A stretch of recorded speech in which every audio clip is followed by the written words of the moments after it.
ఒకటి అంటే ఆ చిత్ర పరిశ్రమ మీద ఎందుకు ఇంత గౌరవం అంటే మనందరం కులాల మీద, మతాల మీద, ప్రాంతాల మీద, భాషల మీద కొట్టుకుంటూ ఉంటాం. But any film industry take in this world, especially Indian film industry, దీనికి there is no caste discrimination, there is no region discrimination, there is no religion discrimination, nothing. It's purely your creative potentiality, purely your creative ability. నువ్వు చిరంజీవి గారి తమ్ముడు కావచ్చు, చిరంజీవి గారి కొడుకు కావచ్చు, లేదంటే ఇంకొకళ్ళు అబ్బాయి కావచ్చు, మేనల్లుడు కావచ్చు, ఇట్ డజంట్ మ్యాటర్.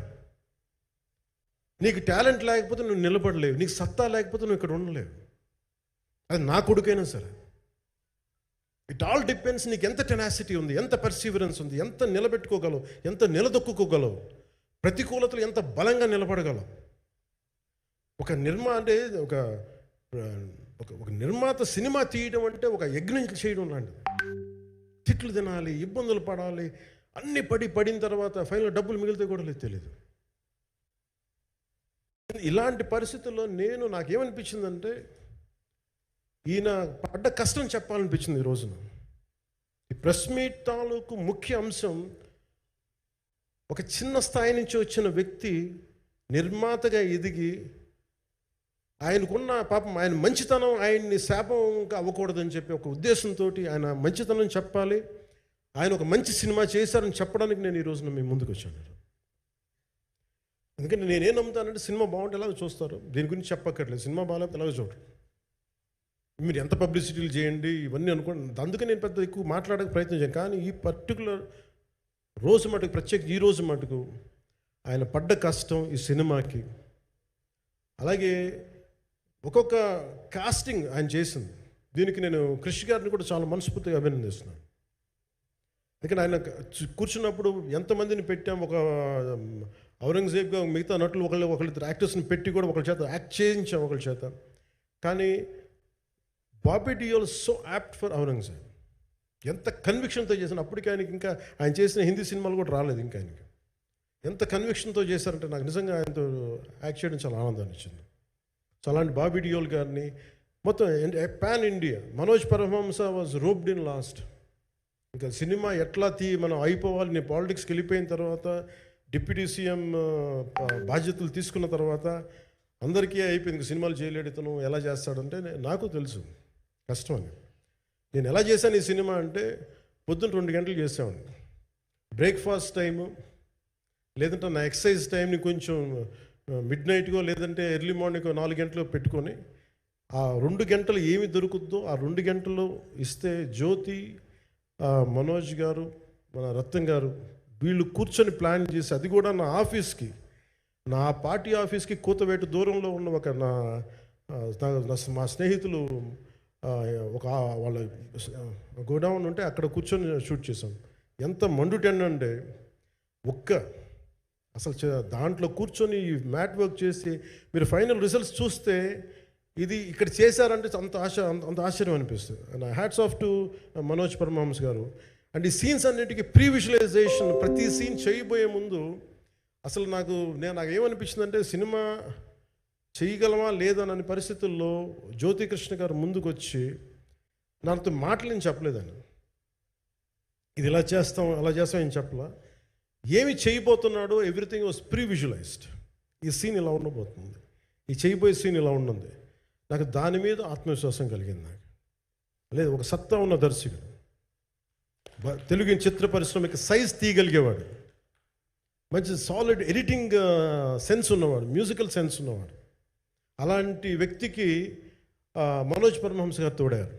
వీళ్ళిద్దరు కాంబినేషన్లో రత్నం గారి అనుభవంతో ఈ రోజున ఒక మంచి ప్రోడక్ట్ అయితే తీసుకొచ్చాం. ఇది ఎలా ఉంటుంది, ఎలా ఉండబోతుంది, ఎంత హిట్ అవుతుంది అనేది ఇది సంపూర్ణంగా ప్రజల చేతిలోనే ఉంటుంది. అది ఏ స్థాయిలో ఇది ఉంటుంది అనేది అది ప్రజలు చెప్పాల్సింది తప్ప ఇది నేను చెప్పుకునేది కాదు. బట్ నా వరకు నేను ప్రత్యేకించి నేను వ్యక్తిగతంగా చేసింది ఈ సినిమాకి, అపార్ట్ ఫ్రమ్ యాక్టింగ్ కాంట్రిబ్యూషన్, నేను ఏ సినిమా చేసినా ప్రతి సన్నివేశంలోనూ, ప్రతి సాంగ్ అండ్ డాన్స్లో కూడా కొన్నిసార్లు నేను చేయలేక, నేను ఒక రిలక్టెంట్ యాక్టర్లో ఎలాగో టెక్నీషియన్గా కూడా నాకేంటంటే, సుస్వాగతం సినిమాలో నన్ను తీసుకెళ్ళి వైజాగ్లో బస్సు మీద ఎక్కించి డ్యాన్స్ చేయమన్నాను. చచ్చిపోయాను డ్యాన్స్ చేయలేక. ఇంకా మిగతా వాళ్ళకి ఎంత తేలికైన డ్యాన్స్ నాకు చేయాలంటే నేను గింజుకుపోయి నేను అనుకున్నాను ఇంక ఈరోజు ఇంక సినిమాలు మానేస్తాను చెప్పి మా వదినికి ఫోన్ చేసి కూడా చెప్పాను, చాలా పర్యాలు చెప్పాను. అలాంటి అందుకని నాకేంటంటే సాంగ్ అండ్ డ్యాన్స్ కూడా నేను ఎలా చేయగలను దానికి అనుకోగా నేను ఎత్తుక్కుంటాను. అలాగే యాక్షన్ సీక్వెన్స్ కూడా రియల్ లైఫ్లో కొడితే ఎలా ఉంటుంది, మార్షల్ ఆర్ట్స్లో సాధన ఉన్నవాడిని, ఈ లాట్ ఆఫ్ వర్క్షాప్స్, ఈ మార్షల్ ఆర్ట్ వర్క్షాప్స్ చేసిన వాడిని కాబట్టి హౌ రియలిస్టిక్ వీ కెన్, ఎంత సహజంగా మనం వెళ్ళగలం, వీటి మీద ఒక అవగాహన ఉన్నవాడిని కాబట్టి చాలాసార్లు కూర్చుంటాను. కానీ ప్రత్యేకించి ఈ 20 minutes లాస్ట్ సీక్వెన్స్ ఇది 2 partsగా ఎలా అయింది అంటే, ఒరిజినల్ థాట్ క్రిష్ గారి దగ్గర నుంచి వచ్చినప్పుడు it was quite long.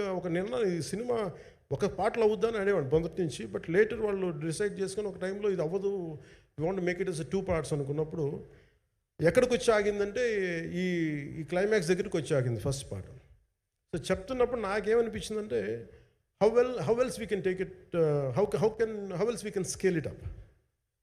So దానికి నేను కూర్చొని నాకున్న ఈ మార్షల్ ఆర్ట్స్ కానీ బేసిక్ యాక్షన్ కొరియోగ్రఫీ నా ప్యాషన్ కాబట్టి ఈ పర్టికులర్ డ్రామా, ఈ పర్టికులర్ దాంట్లో ఏంటంటే మొఘల్ టైమ్స్లో ప్రతి ఒక సగటు భారతీయుడు అనుభవించిన బాధ అది. ఒక యావరేజ్ సగటు భారతీయుడు మొఘల్ కాలంలో అనుభవించిన ఒక ఒక ఒక సిచ్యువేషన్.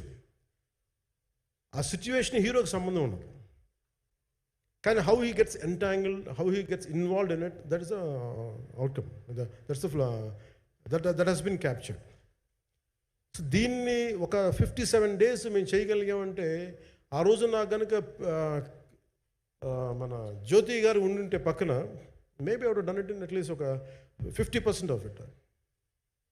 ఎందుకంటే నేను చెప్పింది అలా చేయగలరు ఇవన్నీ కూర్చోబెట్టి వీ డిడ్ అవర్ బెస్ట్. అంటే నేనేమనుకున్నాను అంటే క్లైమాక్స్ చేసేటప్పుడు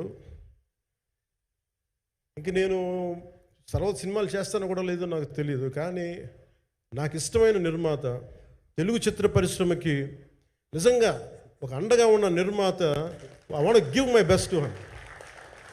నేను అందుకని ఆంధ్రప్రదేశ్ ప్రభుత్వానికి కూడా మన ముఖ్యమంత్రి గారికి కూడా తెలియజేశాను, ఈయన్ని ఫిల్మ్ డెవలప్మెంట్ కార్పొరేషన్కి చైర్మన్ నేను ప్రతిపాదించాను. అంటే నాకేంటంటే I don't want to be a political, ఆయన నా నిర్మాతని కాదు, ఈయన అందరు హీరోలతో తీశారు, ఈయన పాన్ ఇండియాలో ప్రతి ఒక్కరు తెలిసి ఈయనంటే.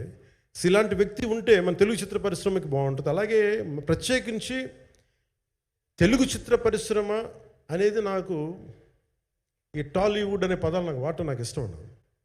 Bollywood, Tollywood, Kollywood, Mollywood, why should we ape Hollywood? We have a greater story narrative ability మన దగ్గర ఉంది. We have a greater storytelling ability. We don't have to ape Hollywood. We take the best practices of Hollywood, but not necessarily the name of Hollywood. వాళ్ళకున్న professionalism నేర్చుకోవాలి, వాళ్ళకున్న commitment నేర్చుకోవాలి, వాళ్ళకున్న